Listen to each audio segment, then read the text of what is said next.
Speaking of the Kendrick Lamar and Drake beef, 50 Cent did an interview with Billboard and talked about the advice he shared with Drake when he met up with him back in July when he's performing in Toronto. There's a bunch of photos and social media videos of Drake and 50 hanging out, and people were always wondering what's going on with the conversation. Well, 50 told everyone what's going on. So let's go over the article. In an interview with Billboard, 50 revealed that he offered words of wisdom for the sixth god after he was deemed by many to have lost the battle. I was telling him, it's not him. I'm listening on the outskirts. It's not you. Don't let yourself think that for a second, he said. On some real shit, I said, they said you lost. Okay, well, what did you lose? What exactly did he lose if he got 300-something million on his last tour? You didn't lose a motherfucking thing, man. If that's the moment, you keep your creative energy in the right place and keep creating, he recalled telling Drake. What up, guys? Your boy Quake, and 50 Cent has revealed what he told Drake after the battle with Kendrick Lamar. 50 Cent did an interview with Billboard talking about his insane deal that he landed with the Las Vegas shows, where he's getting $15 million to perform 6 shows in Las Vegas, and they wanted to interview him about that, basically talking about his longevity in hip-hop and his career. While talking about that, 50 Cent sends Drake serious warning after he dropped a destructive diss track against Kendrick Lamar titled Push Up Yes. 50 posted the diss track on his Instagram page with the caption saying, "Okay, in my professional expert opinion on this matter, leave this man alone. I've seen this movie before, it will not end well. You disagree, okay? Then where is your shit at, boy?" After 50 made this statement on his page, everybody started speculating. A lot of fans were saying that 50 Cent was sending warnings to Drake because he knows how brutal Kendrick Lamar can bounce back at him lyrically. But at this point, it looks like Drake is whining battle already, because it's already more than 48 hours and Kendrick have not responded. This is giving the fans the impression that Drake might have destroyed Kendrick Lamar. So 50 Cent just sat down with Billboard. He talked about a number of interesting things. We're going to talk about them. But the one that's got the internet abuzz immediately was when he shared his sentiments and conversations regarding Drake and the battle between Drake and Kendrick. Let's get into that first. So the way he got into that was they asked him about his discography. If you are new here, 50 Cent is one of my favorite rappers. There was a time where he was my favorite rapper before I really truly understand Jay-Z. 50 Cent's prime was a lot shorter, and that's relevant to this question because it said, what do you think about having this discography that's been able to transcend generations? For me, I was 10 years old when Get Rich or Die Trying came out. I was young too. That's like a soundtrack to our lives. True.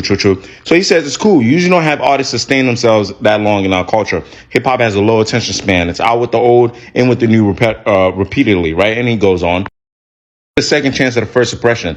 That's what the artist community does to the artists that are already in pocket. They want to see you go up, but they want to see you come down. Now, here's a key point, right? He says Drake is in that position right now. They're trying to resist the music because he put out some things that are dope.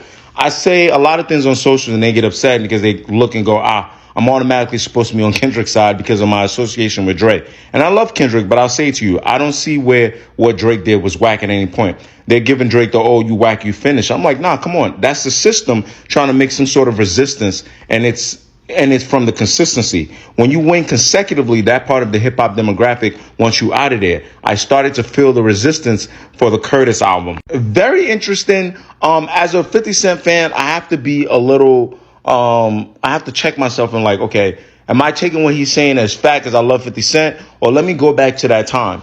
And what I have to say is 50 Cent is there might be some resistance in how quickly people accept the music when you're on your third and fourth album. Hip hop does have that. There's some truth to that. But I would like to say there was some quality dip in the Curtis album versus the Massacre and Get Rich or Die Trying. Same way with Drake. I'm a Drake fan. I like Drake. I would say that there was a dip between, something like For All the Dogs versus Nothing Was the Same or Take Care. Obviously, they're in different spaces. And even if I throw Kendrick in there, there was a dip for me in Mr. Morale versus, say, a Damn, right, or a Good Kid, Mad City. But that was a different type of album, like, different introspective type of album. But let's keep going. And this is the part that really got the internet going, right? When you linked up with Drake, did you have advice for him as far as his next move? I was telling him, it's not him. I'm listening on the outskirts. It's not you. Don't let yourself think that for a second. On some real shit, I said, they said you lost. Okay, well, what did you lose? What exactly did he lose? If you got 37 million on his last tour, you didn't lose a mother effing thing. If that's the moment, you keep your creative energy in the right place and keep creating. If you slow down because you feel what the F, the resistance will make you feel like your material isn't good. Then you got to figure out how to keep pushing, how to keep creating, because that's what it feels like to you at the moment. That shit was good for hip hop. It made them both create quality material faster. That's the 50 Cent I know. That was real G stuff. 50 Cent is one of those people you gotta listen, you gotta read between the lines. I don't think I could have said it any better. There is some of that resistance, but I feel like Drake could take this moment, tap in, create something better. That Party Next Door album, Fall Vibes, you're good. And then that next solo Drake album, you straight, brother. And then this part was funny because I feel like this was a chop at like TikTokers, what's the dirt? The person asked, I feel like people cared about lyrics again. 50 said, it was about the lyrics, but that shit was on some different level. The effing Good Kid, Mad City car in the video, that shit was a mystery. Everybody was taught to something. I was like, what the? There wasn't a hip hop before that. Before that battle, I do not remember this was a car from that and this was this. Everything was a part of some other shit. It was all encrypted. Yo, I told y'all the celebrities be tapped in, dog. The rappers be tapped in. He didn't say what's the dirt name. But he know about the whole, the other content creators too. Kendrick did this, and then Drake put the car here. The symbolism, dial-up TV. And this part I also thought was really interesting. The interview said they're making some crazy allegations against each other. Do you think you lose once you get on the defensive? I thought Drake lost his footing a little bit there. Whoever this interview is, I'm going to find out their name in a second. That's a very good point. This was a great interviewer. He says when you say something that, this was 50 now, when you say something that isn't true and the person wants to defend themselves, they encourage. The public likes that you're vulnerable because it matters to you. It wasn't true and they jump on you. That's like Meek Mill. When they say Meek Mill is fruity, okay, we're puffing the situation now. It's how he responds to it that makes people talk about it more. It gets bigger and bigger, and it turns into a things going in and out of there. This is a very key point by 50 here. You don't hear one thing about French Montana. French was in that circle and around that a lot, not one thing. And Meek's thing is all over the place. It's the way that he responds to what people say about him publicly. They feel like that bothers you. Okay, if you say anything, then they start harping on it harder. They want the fight to continue. 50 Cent, yeah, goddamn genius. Yeah, goddamn genius. You got to watch how you deal with the trolls. Even me. Interviewer's name, by the way, is Michael Saponara. Got to make sure I get that right. Let's keep going to some other stuff that's not Drake or Kendrick related that 50 touched on. I really love this part right here because I'm a Northeast guy. Pop Smoke, rest in peace to Pop. With you being a mentor, how big an artist do you think Pop Smoke would have been? This gonna make you sad, yo. I think he would have been the biggest one out here by now. Facts. Even with the drill music, and he was switching the sound up a little bit, he would have had a run that allowed him to be that. He was doing different type of music. He was singing and doing all these different things on these records. Facts. On a later end, yep. Right before he passed. That's why it's important for me to make sure the album went the right way. I stepped in to make sure it got executive produced. The second one wasn't as good. Of course, it was because I wasn't involved at that point. 50 Cent, so arrogant sometimes. There was records on the first album with young artists. I'm like, I don't give a F about rapping with these guys. They're not my peer group. Well, I'm excited to be on a song with them. I knew Roddy Ricch was in pocket all the way. That's why I reached out to him and told him, I need you to be on this record, The Woo. That's what really catapulted the album. Another one I kind of sort of like is because I just started watching Power. I know I'm late. My girl forced me, but I'm sorry watching it. He was talking about Amari Hardwick. I didn't screenshot that here, but that's an old story. People said that already, where Amari first auditioned for Ghost and it was like not going well. And then 50 had to call him and like, yo, you perfect for this role, but you're not tapping in. But anyway, they talked about that, and the interview said, yeah, he was perfect for the role. It's crazy. We're here 10 years later, even after him getting off the show was still popular and kept going. What were some early memories of Vegas for you? And 50 Cent says this. I thought this was hilarious. A lot of good times in Dre's nightclub. I don't understand what they just did with BET. Then the interview says they had the award show in the nightclub. I'm like, what the heck is this? But he says, I'm done with them. God damn it. Is there anything else that's going to indicate we're running out of money?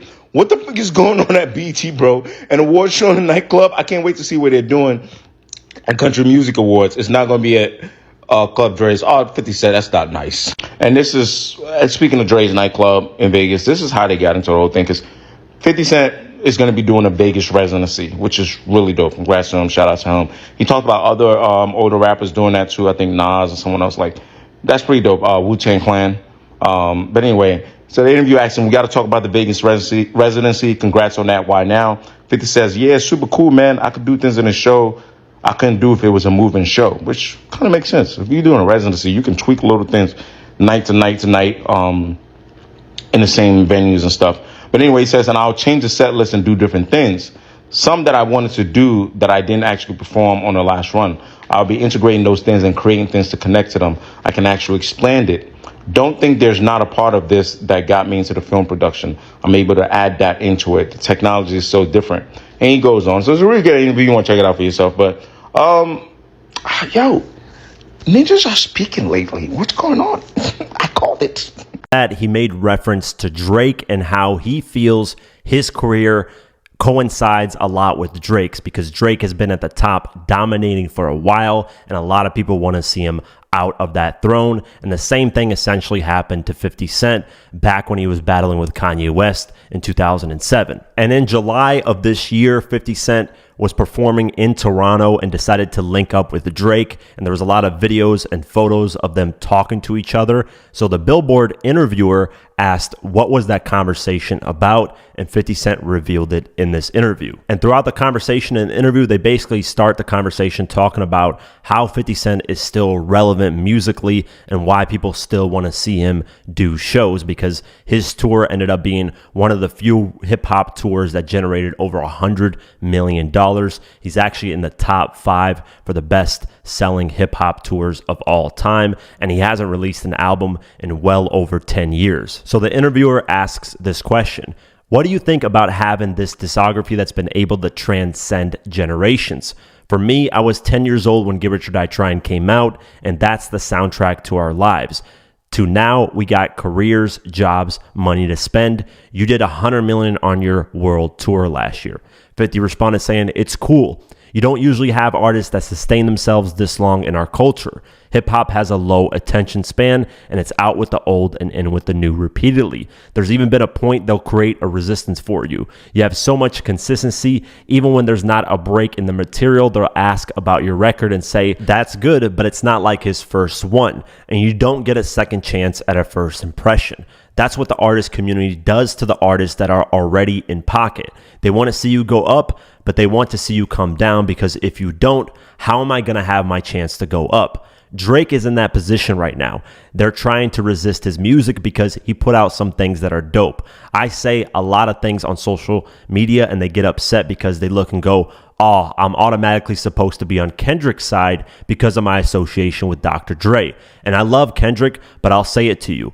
I don't see where what Drake did was whack at any point. They're giving Drake the, oh, you whack, you finished. I'm like, nah, come on. That's the system trying to make some sort of resistance, and it's from the consistency. When you win consecutively, that part of the hip hop demographic wants you out of there. I started to feel that resistance for the Curtis album. The interviewer then says, I was going to touch on that. With you and Kanye West facing off in 2007, what do you remember about that time? Because it represented two different sectors of rap. 50 said this: we made the highest sales week for hip hop culture. Doing that and being competitive.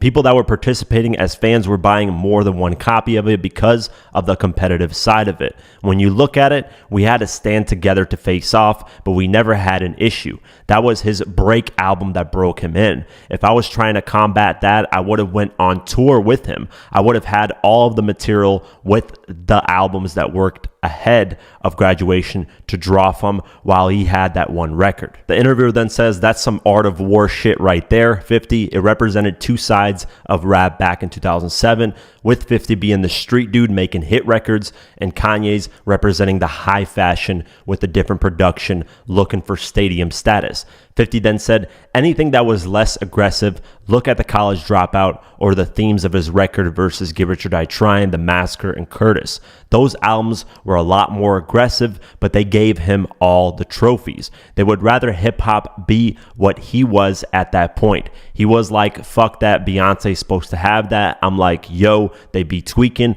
but I don't think anybody's been through more or have more reasons to fall apart than Kanye. The success of his projects comes and then his mom passes away. So what you have been praying for, the gift is a curse. You lose that, and he had real reasons to fucking be out of it. He did the right thing. He went to work. The interviewer then said, when you linked up with Drake, did you have advice for him as far as his next move?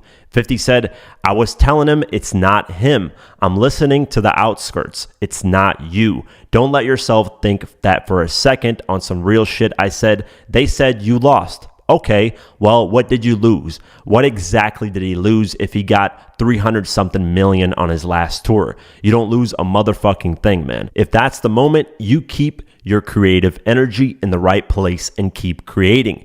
If you slow down because you feel, what the fuck, the resistance will make you feel like your material isn't good. Then you got to figure out how to keep pushing, how to keep creating, because that's what it feels like to you at the moment. That shit was good for hip hop. It made both of them create quality material faster. The interviewer then said, I feel like people cared about lyrics again.